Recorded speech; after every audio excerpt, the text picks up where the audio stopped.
electrochemistry. See, like the electrochemistry. What is electrochemistry? It is the combination of the two words, that is the electro and the chemistry. When these are two words that stands for, so that is the electrical, electro is electrical and the chemistry is chemical. So rather we says that this is the branch which is concerned, we say that is the conversion of the energies, where the electrical energy that is converted into chemical energy and the chemical energy that is converted into electrical energy. Okay, बहुत बार हम लोग देखते हैं कि वैसे that is the different, when the convergence are there, एक energy जब दूसरे एनर्जी में ट्रांसफर होती है, एक एनर्जी का फॉर्म चेंज होता है.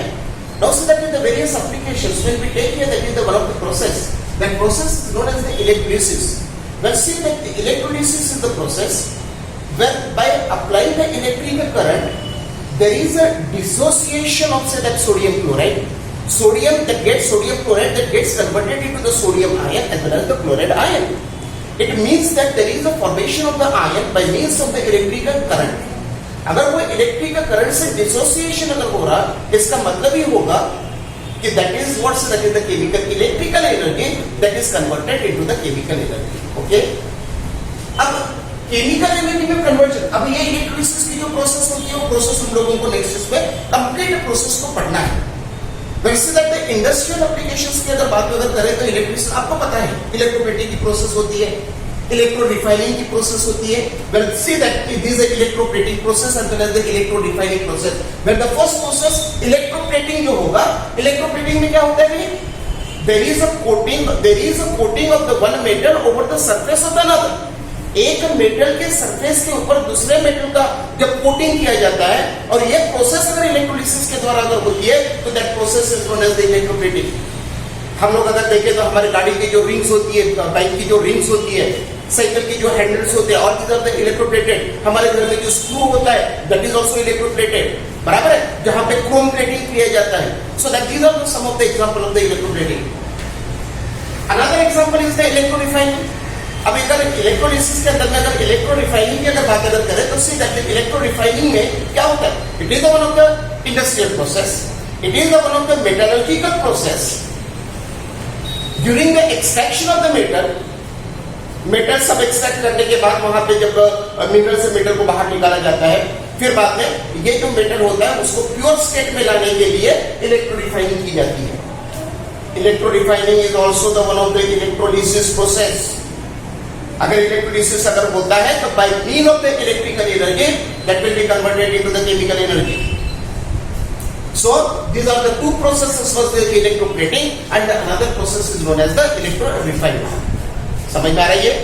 जहां पे हम लोग बोलते हैं अगर सोडियम क्लोराइड की अगर बात करें, so there will be the formation of the sodium ion as well as the chloride ion, चाहे वो aqueous medium में हो या तो molten state में, बराबर है. Under the passage of the electric current हम लोग एक्सटर्नल बैटरी का इस्तेमाल करते हैं, and when we are passing the electric current to the sodium chloride that gets decompose, they gets dissociated rather to say, उसका डिसोसिएशन होता है, that the dissociation that will be carried out, वैसे that is the formation of the ions that will be there. So the whole process that is known as the electrolysis process.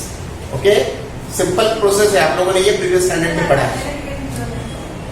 देखिए दूसरी बात अगर हम लोग करें कि चलो ये कन्वर्जन तो हो गया, but say now we are concentrating on the conduction. कि इलेक्ट्रिक का कंडक्शन कैसे होगा. इलेक्ट्रिक कंडक्शन की अगर बात अगर करें तो दैट्स इलेक्ट्रिक कंडक्शन जो होता है, कंडक्शन का मतलब ट्रांसफर ऑफ चार्ज होगा. इलेक्ट्रिक करंट जिसको आपको पता है, हमारे घर में इलेक्ट्रिक करंट बहता है यानी क्या होता है, there will be a transfer of charge. किसके द्वारा बहता है, कंडक्टर हम लोग यूज करते हैं. We are using the copper wire, we are using the copper wire. अगर वो कॉपर वायर अगर होता है तो वायर और the metal that becomes the conductor, उसमें से कंडक्टेंस हो रहा है, कंडक्शन हो रहा है. कंडक्शन का मतलब ये होगा there will be a transfer of charge. भाई अगर इलेक्ट्रिक करंट की अगर बात करें तो हम लोग दो अलग अलग डेफिनेशंस की बात करेंगे. One is the transfer of charge and the other is the transfer of electron. There is a flow of electron. अगर मैं फ्लो ऑफ चार्ज बोलता हूं, at the same time the flow of electron as well as the flow of charge दोनों कैसे होते हैं, exact opposite.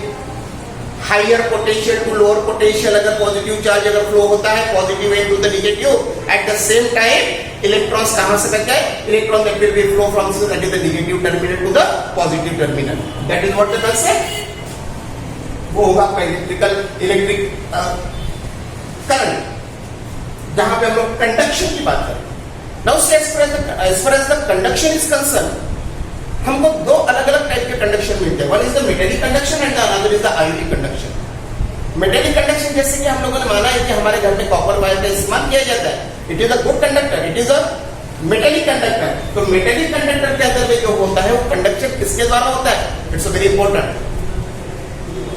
Every metal has a free electrons अब free electrons का कंसेप्ट क्या होता है भाई what is the free electron so that the electron that is to be present in the valence orbit outermost orbit when the electron that will be present in the outermost orbital that these electrons they are the mobile electrons and these are mobile electrons that will form the conduction bond ये जो free electrons होते हैं that these outermost electron that is to be mobile electron जो होंगे that will be free electron and these are free electrons that will form that is the conduction bond and in this manner there is a metallic conduction समझ में आ रहा है it's very simple अब अगर ये metallic conduction अगर होता है तो दूसरा कौन सा होगा भाई आयोनिक कंडक्शन से the ionic conduction again we are focusing on the process of the electrolysis क्यों तो यहां पे आयोनिक कंडक्शन होगा यहां पे ट्रांसफर ऑफ चार्ज नहीं होगा यहां पे चार्ज ट्रांसफर नहीं होता फिर क्या होता है यहां पे अगर देखा है तो that is there is a movement of the ions वहां पे आयंस का मूवमेंट होता है when there is a movement of the ion अगर उसके द्वारा द कंडक्टर्स अगर होता है तो that conductors that is known as the electrolytic conductors और that is known as ionic conductors बहुत सिंपल कांसेप्ट है जहां पे ट्रांसफर ऑफ चार्ज होगा वो मेटल के अंदर में होगा and that only the outermost electron that will be responsible to form the conductance bond when these electrons they are known as that is the free electrons or they are known as the mobile electron and only because of these free electrons as well as the mobile electron see that the conduction that will be there that is known as the metallic conduction electrolyte और ionic का conduction में वैसा नहीं है there will be a movement of the ions क्योंकि under the passage of the electric current that gets dissociate और that gets से that is the dissociates into the ions बराबर है जहां पे डिसोसिएशन की बात होती है so when there is a dissociation of the ion तो यहां पे मूवमेंट ऑफ द आयंस होता है अब यहां पे जब आयंस इलेक्ट्रोलिसिस प्रोसेस के अंदर में हमको पता है एक इलेक्ट्रोड दूसरा इलेक्ट्रोड सोडियम क्लोराइड के अंदर में उसको डिप किया इलेक्ट्रिक करंट पास किया सोडियम आयन और क्लोराइड आयन तैयार हो गए sodium positively charge ion that goes towards the negative electrode and chlorine chloride ion जो बनते हैं that will be pass towards that is the positive electrode बनने यानी इसका मतलब होगा there will be movement of the ions that gets deposited at the anode as well as the cathode और जैसे वहां पे डिपॉजिट होंगे that the sodium ion that will be converted into the sodium metal chlorine or the chloride ion that will be converted into the chlorine molecule so at one electrode that the sodium metal that gets deposited at the another electrode chlorine molecule that will be liberated out that means that ये क्या हो रहा deposition होता है और वहां पे metal का फॉर्मेशन होता है इसका मतलब सोडियम आयन माइग्रेट हो गए और वहां पे फॉर्मेशन किसका हुआ सोडियम मेटल का यानी यहाँ पे ट्रांसफर ऑफ मैटर हो रहा बराबर है कि नहीं मैटर ट्रांसफर हो रहा एक इलेक्ट्रोड पे दूसरा मैटर दूसरे इलेक्ट्रोड पे दूसरा matter that means the matter that gets the transfer is the transfer of matter और ये किसके कारण हो रहा मूवमेंट ऑफ आयंस के कारण और इसी को हम लोग बोलते हैं that is the chemical change जो कंडक्टेंस के हिसाब से अगर बोला जाए तो that becomes that is the ionic conductance getting this समझ में आ रहा है ये बिल्कुल सिंपल है तो हम लोगों ने दो टाइप के कंडक्टेंस एक मेटेलिक कंडक्टर्स और दूसरा कंडक्टर्स कौन सा आयोनिक और द इलेक्ट्रोलाइटिक कंडक्टर्स समझ में आ रहा है बहुत सिंपल अब यह होने के बाद now we are coming on that is the next topic that is the conductivity ये तो हो गया कंडक्टर्स हो गए इलेक्ट्रिक करंट फ्लो हो रहा ट्रांसफर ऑफ चार्ज हो रहा मूवमेंट ऑफ आयंस हो रहे but what about the conductivity? अगर हम लोग यहाँ पे कंडक्टिविटी की बात करें, देखिए बहुत सिंपल कंसेप्ट है। मैंने शुगर सॉल्यूशन लिया, या तो शुगर एक पर्टिकुलर 50 ग्राम शुगर पानी के अंदर में हमने घोल दिया to prepare, so that is the solution of the sugar. अब दैट दिस अ सॉल्यूशन, अब मैं कंडक्टेंस की बात करता हूं, कंडक्टिविटी की बात करता हूं। मैंने इसका कंडक्टिविटी टेस्ट किया। अब कंडक्टिविटी टेस्ट करने के बाद मुझे पता चला कि ये सॉल्यूशन की कंडक्टिविटी और जो पानी के अंदर में शुगर घुला हुआ है वो पानी की कंडक्टिविटी दोनों सेम है। That the conductivity of the water is the same that of the sugar solution. अगर ये केस अगर होता है, यानी इसका मतलब ही होगा कि that this becomes the non electrolyte.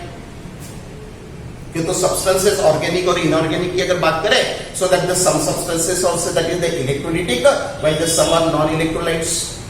अब इलेक्ट्रोलाइट्स और नॉन इलेक्ट्रोलाइट्स में हम लोग डिफरेंशिएट कैसे करते हैं? भाई जो नॉन इलेक्ट्रोलाइट होता है उसमें से कोई आयंस का फॉर्मेशन नहीं होगा। पानी में डिसॉल्व करो तो वहां पे आयंस का फॉर्मेशन नहीं होगा, जैसे कि शुगर सॉल्यूशन, और दूसरा हम लोगों ने यूरिया सॉल्यूशन की बात की। अगर जो इलेक्ट्रोलाइट्स होते हैं वो इलेक्ट्रोलाइट्स के अंदर में अगर देखा जाए, जैसे कि hydrochloric acid, sodium chloride, potassium hydroxide, sodium hydroxide, that will give the formation of the ions. जहां पे आयंस का फॉर्मेशन होगा वो होगा इलेक्ट्रोलाइट, और जहां पे फॉर्मेशन ऑफ आयंस नहीं होगा उसका मतलब होगा that will be the non electrolyte. ये डेफिनेशन आपको पता है बराबर? समझ में आ रही है?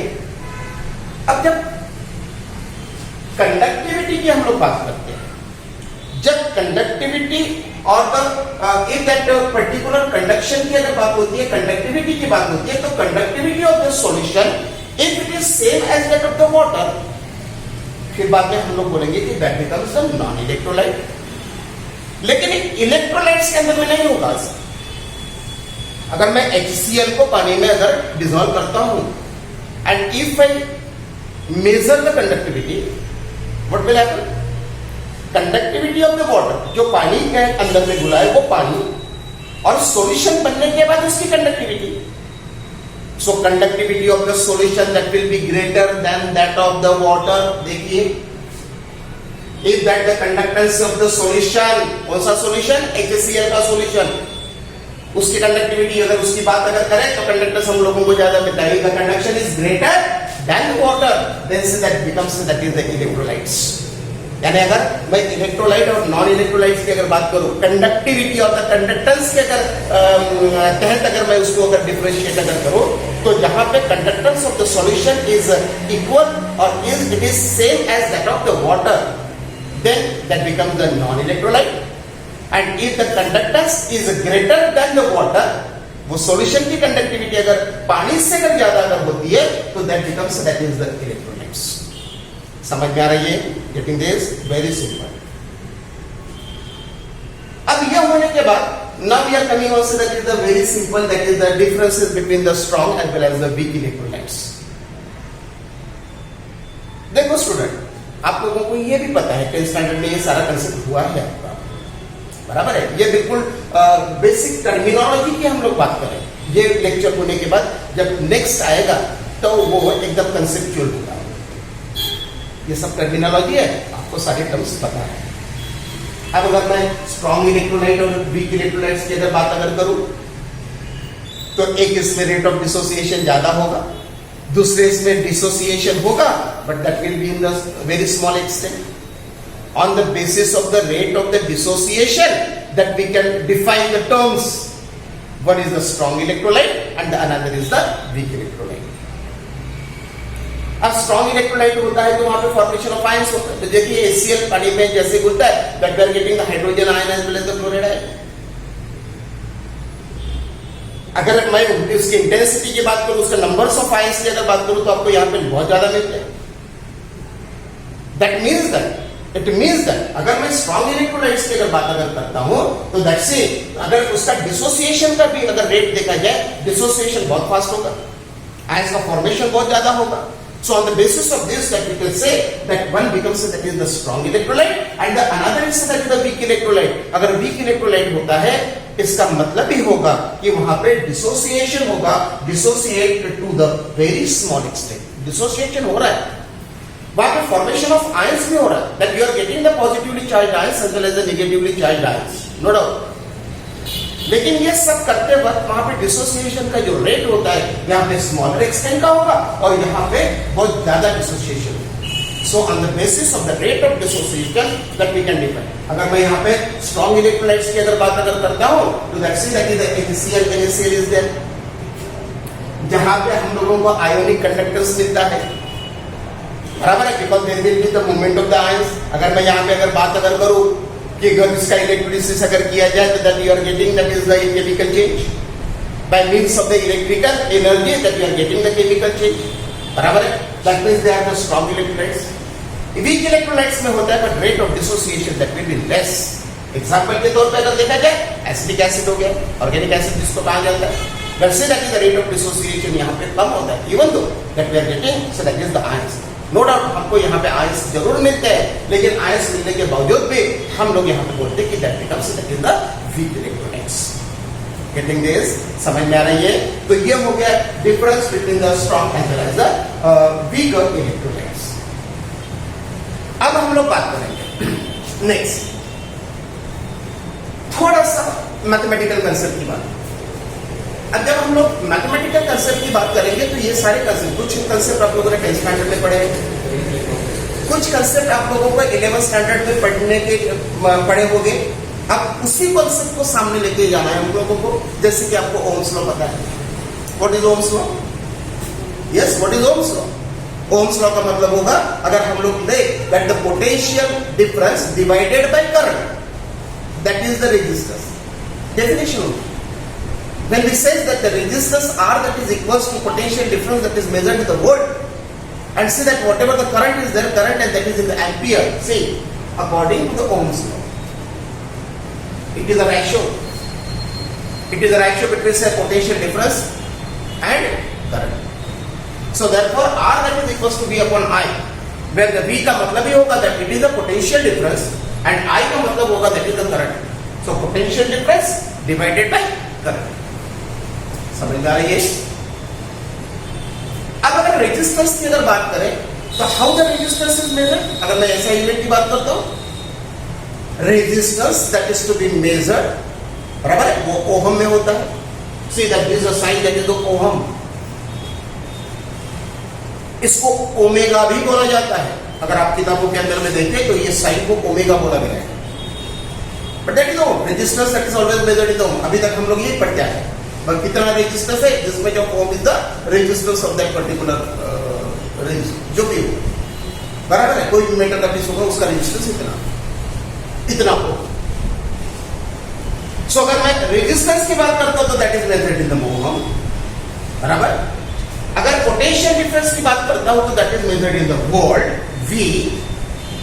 अगर मैं करंट की बात करता हूं तो that is measured in the ampere. So potential difference divided by the current ampere. So that can be written as let's say V is the potential difference divided by ampere. उसको inverse में लिखा, बराबर है, volt पर ampere. Getting this? That is simply it is Ohm's law. ये हो गया. अब उसके बाद में अगर हम लोग देखें, now we are coming on to that is another one. That is the electrical conductance. Now what is the electrical conductance? तो हम लोगों ने यहाँ पे कंडक्टेंस की बात की. We have taken here that the conduction कौन से दो प्रकार के कंडक्शन होते हैं. One is the metallic conduction and second another is the electrolytic or the ionic. ये कैसे होता है ये भी देखा. मेटेलिक कंडक्शन किसके कारण होता है? That is the transfer of charge. There will be a transfer of charge from the higher potential to the lower potential. बराबर है. लेकिन अगर हम लोग दूसरे की बात अगर करें, आयनिक कंडक्टेंस जो होगा, आयनिक कंडक्टेंस कैसे हो रहा है? There will be a movement of ions. Ions का मूवमेंट हो रहा है. एक जगह से आयंस दूसरी जगह पे जाते हैं, डिपॉजिट होते हैं, वहां पे मेटल का वहां पे फॉर्मेशन करते हैं. यानी इससे क्या मतलब ये होगा, वहां पे मैटर भी ट्रांसफर करता है. Getting this? So that is the conductor. Now we are coming on the electrical conductors. So electrical conductance, that is generally it is abbreviated by sign C, that is the capital. It is always abbreviated by sign C, G, capital G. अब electrical conductance का मतलब क्या? It is the reciprocal to the resistance. It is the reciprocal of resistance. देखिए G 1 by R, R is the resistance. 1 by R का मतलब ये होगा कि it is the reciprocal. So G that is equals to 1 by R. ये हो गया आपका conductance, electrical conductance. So if the G equals to 1 by R, बराबर है, G equals to 1 by R, then that these electrical conductance is always abbreviated by the sign Siemens. S. S का मतलब होगा Siemens. As it is a reciprocal, therefore it is a per ohm, यानी इसका मतलब पर ohm हो गया ये, बराबर है. अब ये पर ओहम हो गया, इसी को हम लोगों ने सीमेंस बोला, इसी को लिखा siemens S, that is equals to per ohm, that is equals to,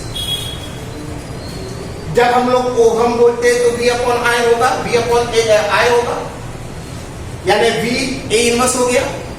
जब हम लोग पर ओहम होता है तो क्या होगा? A इंटू V इनवर्स हो गया, हो गया बस simple. A into V inverse, that is equals to. अब देखिए ये कन्वर्जन कैसे हो गया, ये समझ में आ रहा है? A इनवर्स V, क्यों? तो पर ओहम हमको करना है. ओहम अगर होता है तो V A इनवर्स होगा, यहां पे क्या होगा? A V इनवर्स हो गया, करेक्ट. अब ये हो गया. उसके बाद में क्या लिखेंगे? What is the current? A का मतलब करंट हो गया, बट व्हाट करंट? करंट क्या है? करंट की बात अगर करें तो it is nothing, it's a charge. अभी हम लोगों ने बोला transfer of charge. So that this charge that is always measured in the coulomb. coulomb का मतलब C होगा. so what is the coulomb? ये चार्ज क्या होता है भाई? it is the product of the current and time. it is the product of current and time. A is the current and the S is the time, second. बराबर है.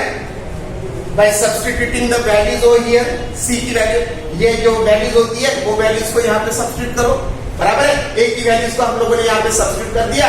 अगर हम उन लोगों को C equals to S हो गए, by rearranging the equation what we are getting? C inverse V inverse, that is the coulomb per volt per second. होगा कि नहीं? coulomb per volt per second. That this is the one concept. Then we come also, that is another one. If I take here, that is the R. R का मतलब फिर से वही होगा resistance. So what is the resistance? That is the resistance is directly proportional to the length of the conductor. मानो अगर हमारे पास ये कंडक्टर हो गया, suppose that this is the conductor. So whatever the resistance of these conductor, that will be directly proportional to the length, and it is inversely proportional to the cross sectional area. ये cross sectional area, बराबर है. अगर ये cross sectional area और ये होगी आपकी length, so this is the cross sectional area A and this is the length N. So say that whatever the resistance, that is directly proportional to the length and it is inversely proportional to, say, that is the cross sectional area. समझ में आ रहा है ये? हो गया बराबर, isn't it? अब देखो, अब मुझे पता है कि R is directly proportional to the L and it is inversely proportional to the L. Now by using the proportionality constant over here, see R that is equals to, by using the proportionality constant, I am using here that is the one of, that is the sign, that is the proportionality constant side, and that is the resistivity. See, it is the resistivity of the conductor, that is known as the rho. ये जो sign देखिए कैसे होगा, इस तरीके से sign होता है. It is a rho, isn't it? So that is the rho, proportionality constant. Again, that we using the same. It is R that is equals to rho into L by A. Let's say that is the rho is the proportionality constant, but this is the proportionality constant, that is also known as the resistivity of the conductor. समझ में आ रहा है ये? Clear? यानी आप लोगों को ये इलेक्ट्रिकल कंडक्टेंस क्या होता है ये होगा. इलेक्ट्रिकल कंडक्टेंस के बाद में हम लोगों ने रिलेशन देखा है वहां पे कि रेजिस्टेंस अगर कोई किसी का अगर होगा तो that will, that if I consider that this is the conductor, then the resistance that is directly proportional to the length of the conductor and it is inversely proportional to the cross sectional area, बराबर. So therefore R that is equals to rho into L by A. Getting this? कितना समझ में आ रहा है? रो का मतलब क्या होगा? It is the resistivity of the conductor. अब सामने देखिए, अब देखो रिलेशन, मुझे पता है कि that electrical conductors is the reciprocal of resistance 1/R, बराबर है। अगर ये 1/R अगर होता है रेजिस्टेंस, तो जब G की अगर बात अगर होती है 1/R, तो हम लोगों ने क्या लिखा, देखो यहां पे हमको पता है कि resistance is directly proportional to the length and it is inversely proportional to the cross sectional area, but it is a river 1/R reciprocal है, इनवर्स है करके हम लोगों ने क्या लिखा, ये जो डिनोमिनेटर में था वो न्यूमरेटर में लिखा और न्यूमरेटर वाली टर्म डिनोमिनेटर में लिखा। ये देखिए A/L, पहले L/A था, अब ये रेसिप्रोकल होने के कारण हमने क्या लिखा, A/L लिखा, बराबर। और इसी को हम लोगों ने कांस्टेंट लिखा by using the proportionality constant. The proportionality constant K, what is K? K is the conductivity. K का मतलब क्या हो रहा, K का मतलब हो रहा conductivity. If the K is the conductivity, then see by writing the same term over here, that is the G is directly proportional to the A and it is inversely proportional to the L, then we say that is the G is equals to K into A/L. Getting this? बराबर है, समझ में आ रही है? Now what is the K? K is the conductivity. K is the conductivity. देखिए K is the conductivity है। K is the conductivity. Now the K equals to, अब K equals to conductivity की बात अगर करें तो अब मैं मानता हूं, if I use the one term that is the G equals to K, समझो electrical conductors is exactly equal to the conductivity. देखिए मैं क्या बोल रहा हूं, statement, again I am repeating the statement, electrical conductors is exactly equal to the K, where the K is the conductivity. ये कब होगा, ये कब होगा, ये कभी होगा जब value of A as well as the value of L that will be the unity. Unity का मतलब 1। जब क्रॉस सेक्शनल एरिया, अगर एरिया अगर 1 होगा, बराबर है क्यूबिक सेंटीमीटर और मीटर क्यूब। अगर मैं एरिया की अगर बात करता हूं, if the area is a unity and C that is the length is also unity, यानी ये जो वैल्यू होगी A का मतलब 1 और L का मतलब 1, then we say that is the G equals to K if the length and the A of the conductor are unity. समझ में आ रही है? जब A की वैल्यू 1, L की वैल्यू 1, तो यहां पे 1 होगा, ये 1 होगा। अगर ये दोनों वैल्यू अगर यूनिटी होती है, इसका मतलब ही होगा कि आपको जो वैल्यू मिलेगी that will be the G equals to K। G equals to K हो गया, समझ में आ रही है? यानी हम लोग क्या बोलेंगे कि electrical conductors now exactly equal to the conductivity. When term condition कौन सी है, when the values of the L as well as the value of the A that will be unity, बराबर है। Conductor that the length and the A that is of the conductor are unity। जब ये unity होगा तब हम लोगों को value ऐसे मिलेगी, बराबर। समझ में आ रही है? ये टर्म बहुत इंपॉर्टेंट है, ये टर्म को ध्यान में रखोगे आप। क्लियर, समझ में आ रही है? इसके बाद देखिए, अब मैंने क्या किया, अब थोड़ा सा इक्वेशंस को हम लोग थोड़ा सा रीअरेंज करते हैं। देखिए ये इक्वेशन है G equals to K into A upon L, बराबर। अब मैं यहां पे K इक्वल्स टू लिखता हूं, so what is the K equals to G into L upon A होगा। देखिए G into L upon A by rearranging the equation simply. मैं कुछ भी नहीं कर रहा हूं, I am only rearranging the equation so that the conductivity K that is equals to electrical conductance J into L by A, बराबर है। But say what is the G? It is the reciprocal of resistance 1 upon R। चलो resistance हम लोग reciprocal of resistance 1 upon R लिखा, so that is the G equals to 1 upon R into L by A, बराबर। कुछ नहीं, वैसा का वैसा। अब इसके बाद में क्या होगा, इसको सॉल्व किया, क्या होगा, हाँ RA डिवाइडेड बाय L, बराबर है 1 upon RA divided by L। Real है, बस वही के वही हमने अपन देखा कि that the 1 upon RA upon L। So now what is the R and what is the, अब यहां पे अगर देखा जाए So that's say that whatever the values that we have been taken over here, that's say that is the resistivity of conductor. ये हम लोगों को फॉर्मूला पता है, R equals to rho into L by A. अब अगर ये सारे कंसेप्ट अगर होता है L by A का मतलब ये अगर ये होगा, देखिए L by A हम लोगों ने उसका जो कंसेप्ट लिया है, that is nothing, that is the rho. अगर ये rho की अगर बात करें तो what is the rho? ये जो कांस्टेंट होगा resistivity of the conductor rho, that is nothing, that is the RA upon L हो गया. So the value of the resistivity of the conductor is the rho, that is equals to R into A upon L. Therefore we take that whatever the conductivity is there, conductivity और ये resistivity of conductor में क्या relation होगा, that will be the reciprocal, and therefore say that is the K, that is equals to 1 by A rho.